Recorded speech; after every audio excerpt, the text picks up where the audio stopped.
Então vamos avançar, meu aluno. Eu disse para você me acompanhar na telinha. Estamos falando do duplo grau de jurisdição obrigatório, onde uma decisão para surtir efeito contra uma autarquia, contra a fazenda pública, contra as pessoas com personalidade jurídica de direito público, ela tem que ser submetida à apreciação de um tribunal. O juiz automaticamente remete de ofício para que o tribunal aprecie a sua decisão. Então é isso, né? Acompanhe na telinha. A autarquia submete a reexame necessário, ou seja, uma decisão contrária a uma autarquia se sujeita ao duplo grau de jurisdição, artigo 475 do Código de Processo Civil. Bem, o artigo 475 nos informa o seguinte: está sujeito ao duplo grau de jurisdição, não produzindo efeito senão depois de confirmada pelo tribunal a sentença. Então, que sentença que está sujeita ao duplo grau de jurisdição? O inciso 1º nos informa: proferida contra a União, Estado, Distrito Federal, município e suas respectivas autarquias e fundações de direito público. Então, está expresso, está no 475, para que uma decisão surta efeito contra essas entidades, ela deve ser submetida obrigatoriamente ao duplo grau de jurisdição. Tranquilo? Tem que evoluir para o tribunal. Bem, vamos trabalhar também, já fizemos menção quando estudamos o tema bens, mas estamos trabalhando privilégio processual, sou obrigado a falar novamente do sistema do regime de precatório e aquele que fura a fila do precatório, qual seria a determinação feita pelo judiciário para resguardar o interesse da parte, ou seja, do particular que teve o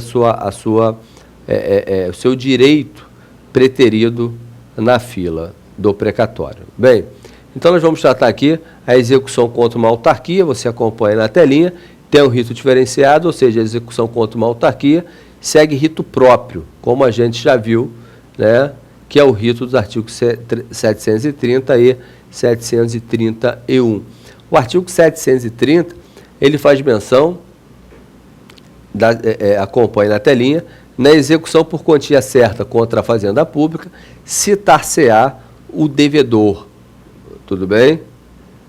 Citar-se-á a devedora para opor embargos em 10 dias. Então, perceba que na execução de quantia certa contra a fazenda pública, onde a autarquia está dentro, você não chama a autarquia e trata ela como se fosse um particular, porque o particular, quando é citado, o juiz olha dentro dos olhos dele e diz: olha, pague ou nomeie bens a penhora para resguardar a dívida. Tudo bem? A autarquia que tem seus bens impenhoráveis, ela apenas é citada para opor embargos, ou seja, para recorrer daquela decisão exequenda da autoridade judiciária. Tudo bem? Ali está o prazo de 10 dias, mas eu já mencionei com você que a Lei 9494 de 97 alterou para 30 dias é o prazo para a autarquia opor embargos à execução proferida pelo juiz. Tudo bem? No inciso 1º, ele te diz: o juiz requisitará o pagamento, não é o juiz que vai mandar a solicitação de pagamento lá para inserir no projeto de lei orçamentária, o juiz vai requisitar sim, mas ele evolui para o tribunal e o presidente do tribunal endossa essa requisição e isso segue para o Poder Executivo inserir aquele caso, né, na verdade, inserir aquela decisão, não tem o nome, não tem o histórico, né, aquela decisão na fila do precatório. Tudo bem? E, no inciso 2º, ele diz: far-se-á o pagamento na ordem de apresentação do precatório à conta do respectivo crédito. Então, tem que estar lá com previsão na lei orçamentária para que haja o desembolso. O administrador público, para desembolsar, ele também tem que ver a vontade do dono do dinheiro. E o dono do dinheiro, que é o povo, se expressa através da lei orçamentária. Tudo bem? Tranquilo? A chamada LOA. Bem, o 731 é o que vai trazer aí o direito do particular preterido. Ele diz assim, olha, se o credor for preterido, é o particular que sofreu o dano, no seu direito de preferência, o presidente do tribunal vai mandar sequestrar, né? Vai mandar sequestrar uma quantia certa para que ele receba aquilo que perdeu por conta de ter sido preterido, tudo bem? Então surge uma determinação do tribunal direcionada ao administrador, né? É evidente que ele vai ter que explicar por que houve essa preterição e, na sequência, vai ter que pagar, evidentemente, o particular preterido, tudo bem? Bem, então vamos lá, avançando. A autarquia está dispensada do depósito prévio em uma ação rescisória. Perceba que existe a possibilidade, após o trânsito em julgado, quando a gente fala em trânsito em julgado, o que você imagina?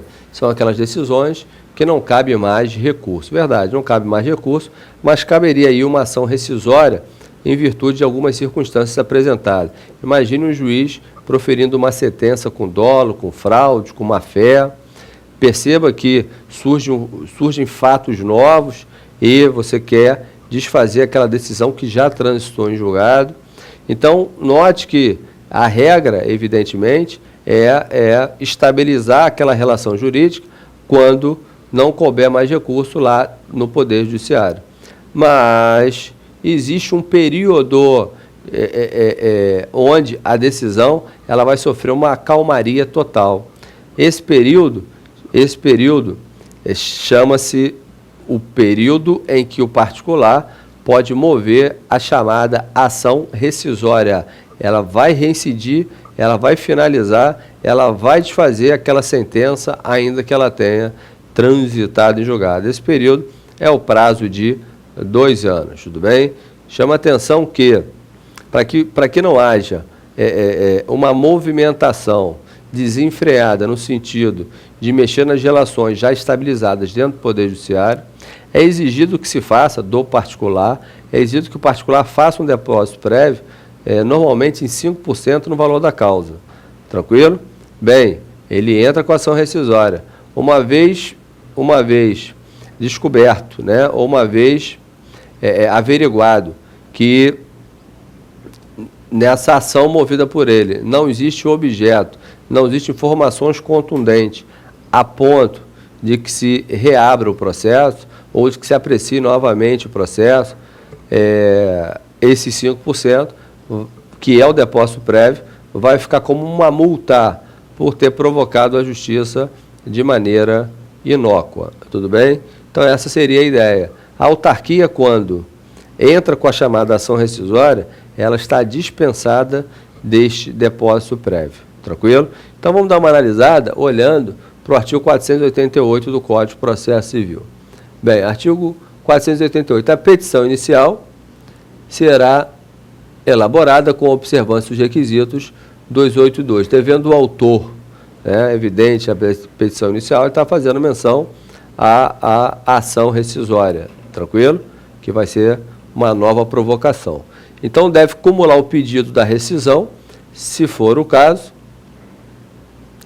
com de novo julgamento da causa. Então, essa ação rescisória, evidentemente, dentro dela, vai estar ali o pedido de novo julgamento da causa em virtude de alguma coisa comprovável, mostrando um absurdo na sentença anterior proferida. Bem, o inciso 2º diz: deverá depositar, aquele que entra com a inicial, onde o objeto é uma ação rescisória, deve depositar a importância de 5% sobre o valor da causa. Tudo bem? Esse 5% é para espantar aqueles que têm o condão de provocar o judiciário de maneira desnecessária. A título de multar, perceba que multa já é uma sanção. Então, esse depósito prévio pode virar uma multa quando, caso a ação seja por unanimidade de votos, declarada inadmissível ou improcedente. Tranquilo? Então, nós estamos falando de uma ação que vai ser analisada por um tribunal, uma vez que ele faz menção à unanimidade de voto, ela é declarada inadmissível ou improcedente, aquele 5% foi depósito prévio, ele é convertido em multa. Bem, parágrafo único, não se aplica o disposto à União, Estados, municípios e ao Ministério Público. Tranquilo? A autarquia entra aí, evidente que dentro da União, se for uma autarquia federal, dentro do Estado, se for uma autarquia estadual, e dentro do município, se for uma autarquia municipal. Tudo bem? Tranquilo? Então, tratamos aqui das prerrogativas processuais.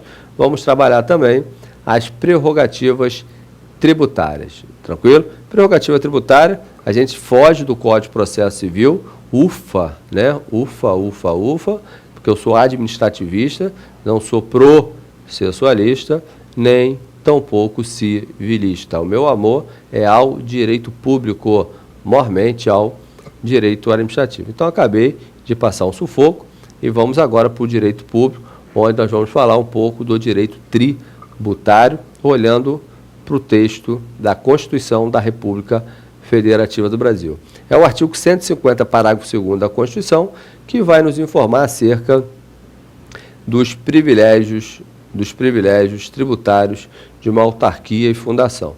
Chama a atenção, é evidente que nós vamos analisar o dispositivo, que existem algumas condições criadas pelo texto constitucional e a interpretação disso sendo feita pelos nossos tribunais deu à autarquia muito mais privilégio do que quis, na verdade, o constituinte originário. Então, nós vamos fazer uma leitura olhando para a literalidade. Na sequência, nós vamos falar de um posicionamento que tem sido adotado pelos nossos tribunais superiores acerca do tema.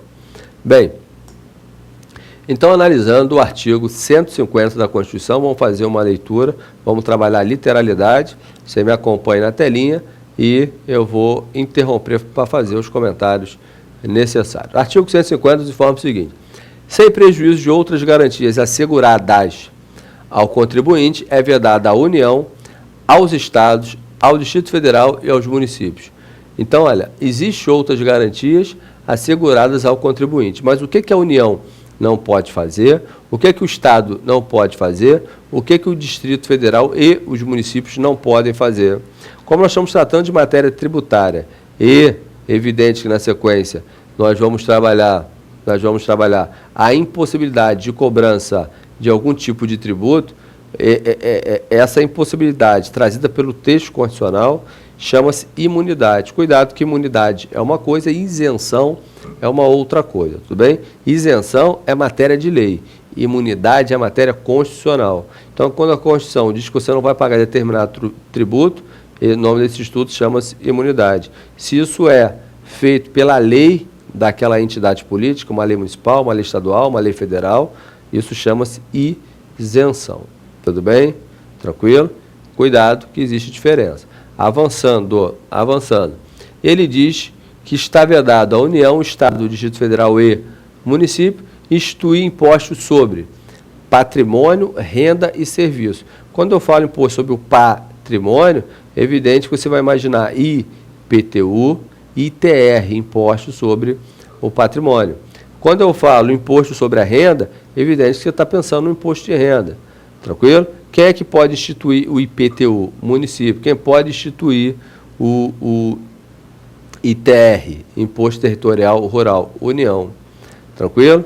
Quem pode instituir o ITBI, Imposto de Transmissão sobre Bens Imóveis? Tranquilo? Imagino que seja o município. Tranquilo? Bem, então você tem imposto de renda, né, instituído pela União, e imposto sobre serviço. Você tem o ICMS, que é estadual, e o ISS, que seria o imposto municipal. Então, esses impostos, na verdade, eles não vão ser instituídos quando? Essa é a grande pergunta que nós responderemos na próxima aula. Um abraço e até a próxima.